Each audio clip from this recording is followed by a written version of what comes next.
All right, folks, we are getting into a black screen. There we go. We're getting into a brand new best of 3. Now, this one doesn't have our mod on it, so we'll try and get that set up for the follow-up games. But it is going to be a brand new series, TVZ, spawning in the bottom right side of Invader. He is going to be one of our favorite European Terrans, Lillekanin. Game paused.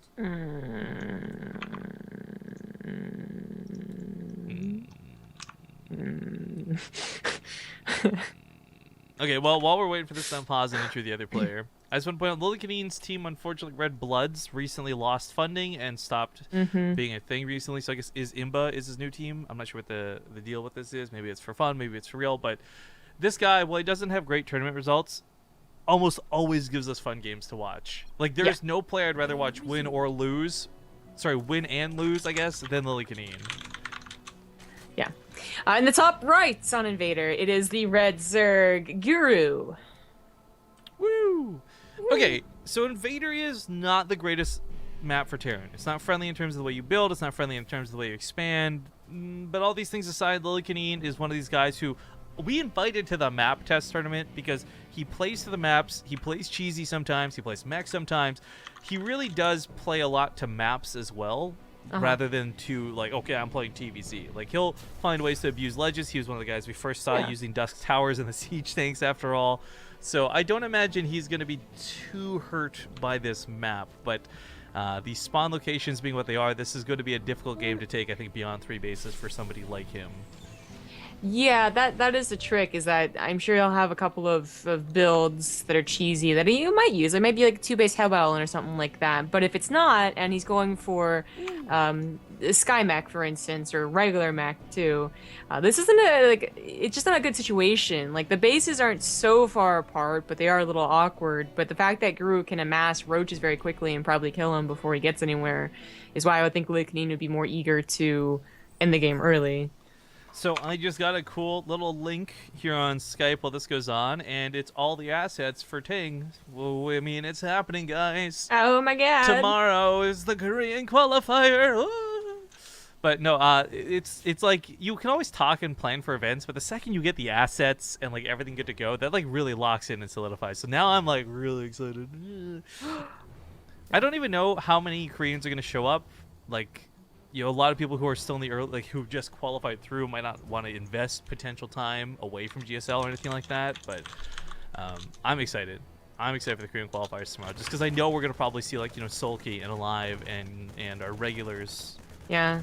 Actually, I'm a little bit worried. I look at the sign-ups, and I'm hoping that more people will sign up, I guess, tonight or They always today. do it, like, last minute. Yeah, in Korea, whatever it is. Oh, free Overlord. Nice Overlord pickoff to start, yeah. Yeah. But, you know, I'm not sure, like, the connection between us and the Korean scene is kind of loose and mostly hanging by, like, Olivia and people, like, you know, Crank a little bit, too, I suppose. Or people who just commonly join our stuff, like Sulky and Alive and whatnot. But I remember, like, on our last team qualifiers, we had, like, SOS, right? But then he didn't want to play because it was double limb. I don't know if the word has gotten out that it's not double limb and you should try it. Hey. Yeah, well, they'll see after the first one for certain. I'm actually, of all people, I'm hoping Beyond actually shows up. Oh yeah, that would be great. He didn't make it through he made it through one qualifier, didn't he? GSL or SSL? Well, that aside, he last season wanted to as well, but ended up having a lot of family stuff come up when we were playing, so that was just really bad luck with timing. So I'd be happy to see him if he can make this season. Regardless, though, that's, again, all going to get determined tomorrow, so hopefully you guys will come join us for it. We'll try to do a rebroadcast if people miss it, because it is pretty early in the day. But regardless of any of that, Lillekanin is on 2 bases. He's got that bunker coming up, so he should be okay against any sort of early aggression. A big part of this, though, is really, with Guru, he's someone who will Baneley blast you. He is someone who will Roach Ravager all in you. He's got a lot of different play stylings, but most of which are aggressive. So Lillekanin's got to really be careful about this. And the Hellenes didn't really get to do much scouting. Unless he's planning to burn a scan to confirm what's going on, I would be really scared if I was him right now. Oh, except he's going to go for an attack, so I take all that back. Yeah, he was going to go for the Hellbound attack. I actually mentioned that. I mean, it's... Unfortunately for Terrans, there aren't many, like very good all-ins, basically. I mean, there's a couple of decent cheeses with, like, Reapers, of course, but for as all-ins, I mean, the SE pool doesn't exist. It never existed versus Zerg, and Hellbound all-ins, you know, they have to do something, and if people are going for roaches like 90% of the time, and a lot of Zergs still do, then they're usually not going to get much done. It's up to kind of just the Zerg messing up the defense with roaches to actually do anything. A lot of time was wasted for Lillekanin too, you know, getting through the middle of the map, then on top of that having to heal up the units, then on top of that defending at home, so he kind of loses out on the timing opportunity here. I think there's still potential for some pretty good damage, but it's limited. It's certainly, especially with the roaches spawned and coming out now, he just doesn't have enough Hellbats to really destroy Guru. But he will kill some queens, which won't be bad. Please kill that one out. There we go. I mean, in fact, actually saves his medevac and kills all of the queens, so already doing a nice enough job. And maybe he can get on top of the drones a little bit now as well. He can pick up maybe the Marines or the Hellbats, although the medevac is very, very low. That'd be very dangerous. This is the something I was talking about. Like, even if they are going for roaches, they still have to be in position. This trade is interesting though because it's caused a lot of army trading. It didn't really touch the worker line that much.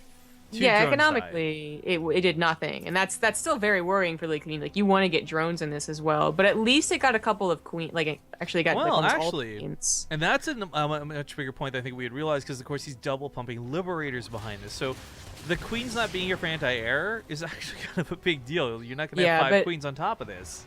Guru, I think, you know, this is such a common follow-up. Even if it's not necessarily double liberators, at least one liberator is a common follow-up. He was building spores everywhere. He was rebuilding the queens very, very quickly as well. This one should not die, but she does anyway. Yeah, Spore Claw is going to reposition itself. Trying to get on top of this the way he did was less about killing workers and more about stopping production, you know, killing these eggs before they can hatch, all that jazz. But it's not going to be worth it for him here. Because, again, if he had been able to do more worker harass, I should say, I think it would have been more beneficial. 3 bases for Guru, 14 workers dead, not in a terrible spot. Yeah. This is still far more worrying for Lillekanin. Like, if this was a very, very good map for 3-base turtle mech, okay, then he has some time to recover from basically not doing enough damage. But it's Guru who I'm still more scared of to overpower Lillekanin, basically. Sure, his attack of like a swell of roaches isn't going to be as powerful or as quick and actually supply blocks right now, but eventually it will come, and I'm still worried for Lillekanin's defense against that. And he is going for just plain mech, by the way, like not the Sky Terran mech that maybe you could have gone into, but yeah, actually 5 factories of tanks and Hellions. I do favor this, though, in this situation. If he's going straight up air, Ravagers is going to shut him down. Mutas and whatever Corruptors, more importantly, will shut him down. By doing Hellion Harass, it's one thing. By going for tanks, it secures the ground fights. Liberators are still not nerfed, I think, versus air. Oh, man, that change is so brutal. Did you see Nice Username's GIF of that, by the way? I did, yes. So Liberator is going to be very different looking in the future patch. They are. A couple of free roaches, potentially, as Guru's not quite paying attention. Hey, there you go. All right. We actually have Guru taking the gold base, which I love. So, again, like, these close positions can favor whoever is attacking. And if Lillekanin can get to a solid mech army of, like, 180, then the fact that it's short rushes will definitely help his pushes. I just don't think he's going to get there as quick as Guru will. Yeah. I think that he has the time to take a gold base and extend his economic lead. Well, one of the really important things to see here is 9 Corruptors are on the way. I mean, this is a pretty expensive investment out of Guru, but it's something where this is going to clear up all the Liberators. There's not nearly enough anti-air to stop this from being a problem. Oh, it keeps that tank alive. Not bad. Nice repair. But yeah, there's not enough anti-air to drive these back. If Lillekanin was on 2 starports, mass-producing Liberators right now, he takes on that Corruptor army with ease. He's also been consistently trying to do Hellbat/Hellion run-bys behind most of this, which is great because the Corruptors, they can't shoot down. It's only Queens to defend. But this is something where I am worried for Lillekanin. He went from doing no drone damage to killing 30 drones. Cool. But it is 4 bases, and as you noted, a gold base even on top of that. Yeah. And Guru doesn't have really a lack of larva or minerals to replace the drones. But I mean, if he can consistently keep killing these drones, that is money taken away and larva taken away from that big swell of units like I was talking about. Not that Guru would be attacking anytime soon anyway. I think he'd be waiting for his upgrades. But still, like, it's more damage than I thought Lillekanin's going to be able to do. Actually, the Liberators, thank God they've already moved. There's nothing for the Corruptors to do. Well, now they could possibly piss on the command center, though, which would be a problem. Oh, he has to repair, lift, and move. Like, oh, he had to do it like 5 seconds ago. You have to move it. You have to move it. Yeah. Why aren't you moving it? Move it! Okay, he's gonna lose the CC. That's a mistake out of Lillekanin for certain. But I like the turrets coming down. When you do play mech, whether it's massive tanks or liberators, you're still gonna be floating a few extra minerals. So getting things like turrets down to stop the corruptors is huge. That I don't know if that's game, but that was pretty big. 4 cyclones coming out is going to be interesting to see. They could potentially deal with all the roaches, and if the roaches are gone, they deal with the corruptors, yada yada yada. But these are not exactly the most durable units, and he actually pulls them away way too soon. He's going for a counterattack while this goes on. He's pulled SCVs with it too. Oh my. Guru doesn't have anything at home. He has brought most of it across the map. Yeah, he still figured he had a lot of time to get an even bigger bank, actually. But he's now using the bank on about 25 roaches, I believe. Ravages are forming in here, and upgrades look like they're still going to be able to finish. So this isn't really enough to stop an army from collapsing in on it. Like 4 tanks, that's Corsair Biles too. Oh, that's going to push that back so hard. Yeah. So GG. GG. Yo, I like the idea of the Magfield Accelerator behind that. Had the Cyclones lived, but they didn't. I think that's where a lot of it started falling apart. But all right, game number 1 gonna go to Guru. Lillekanin will get a second chance here as he gets to pick the map. Drogo, by the way, advancing to the semifinals in the south. Awesome to see. So I would have figured Dusk, but it's Arena, which I do remember Lillekanin having some fun on before. So okay. Well, we'll see what he has planned up his sleeve. New sub, resub, whatever it's called. Wharf_PL. I'm assuming that stands for Poland. Thank you for that sub, man. That's, I think, going to put us at 999, if I'm not mistaken. The way this will probably work out timing-wise, though, for those of you guys watching, Mana still doesn't have an opponent, so he's not playing his round of 8 match yet, much less semifinals. So we're probably going to end up doing the rest of this series, and then Drogo versus Keen or Hate Me, and then likely bounce back up towards Mana and whoever else afterwards. Just so you guys have an idea of how the match order is going to go.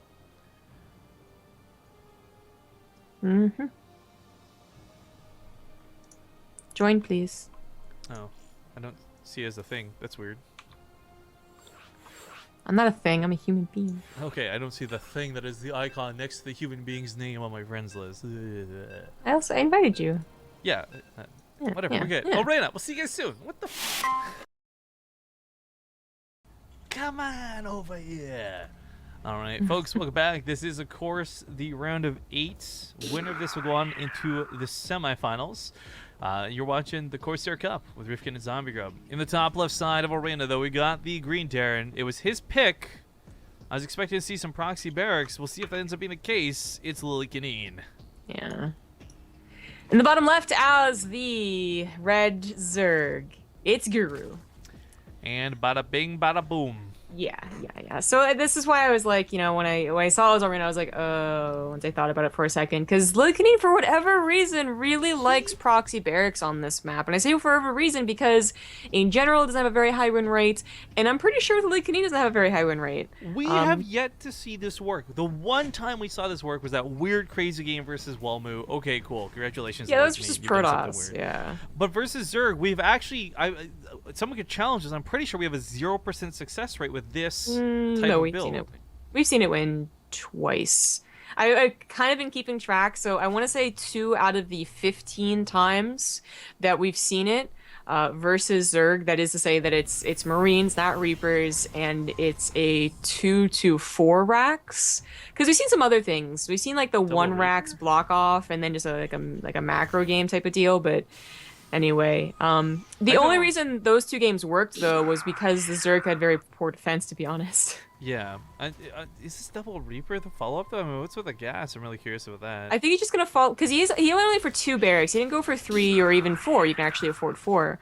So I think he's going to go for a follow-up with a tank push, which I do believe he's done before. Repair each other? Unfortunately... Hugs! Like medics in StarCraft 1. Unfortunately, if you don't do damage initially with the 2 racks, then the follow-up isn't too difficult for the Zerg to hold either. So I don't have much faith, basically. I mean, Guru, he's been going for an early pull in both games, knowing who he was facing, that an earlier axe of some sort could be very possible. He went for a Roachborn very quickly, too, to really solidify, even though he probably could have, you know, pushed this back with drones and lings and a spine crawler. And I just... I don't know why Lillekanin loves this so much. I don't know either, man. But I do like the idea of the factory behind this over Reapers, so it's going to be interesting to see how this turns out. I mean, all things considered, the worker count's not terrible, but it is 1 base versus 2, and that's a really important aspect of this. But for now, until Guru gets his natural base saturated, it's not really that advantageous. In fact, with mules, we look at the income graph, and it is all green. Yeah. Yeah, that's kind of the funny thing, I guess, about Terran. Terran overpowered him, right? But, yes. Nerf right? Terran. Yeah, but now that Guru has confirmed that this isn't going to be like there wasn't 2 more barracks in the back or something, or they're actually teching. I think his overlord saw how much the factory in the starport.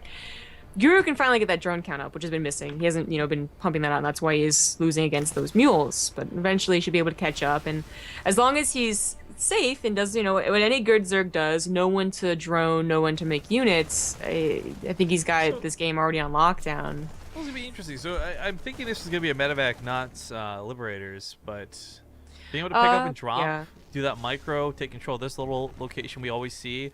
Mm-hmm. I can see Lillekanin getting some damage here, potentially. The problem is it has to be like game-ending damage, and I don't know if that's there. The problem is a serious deja vu I'm having, where we said the exact same thing when the last time Lillekanin did this against the Zerg. Well, like, okay, tank drops can do a lot, and tank pushes can do a lot. But, so you brought up the point that where Guru saw this and he started droning, and he did. And there's not a lot of units in play right now. And this is he doesn't need them yet.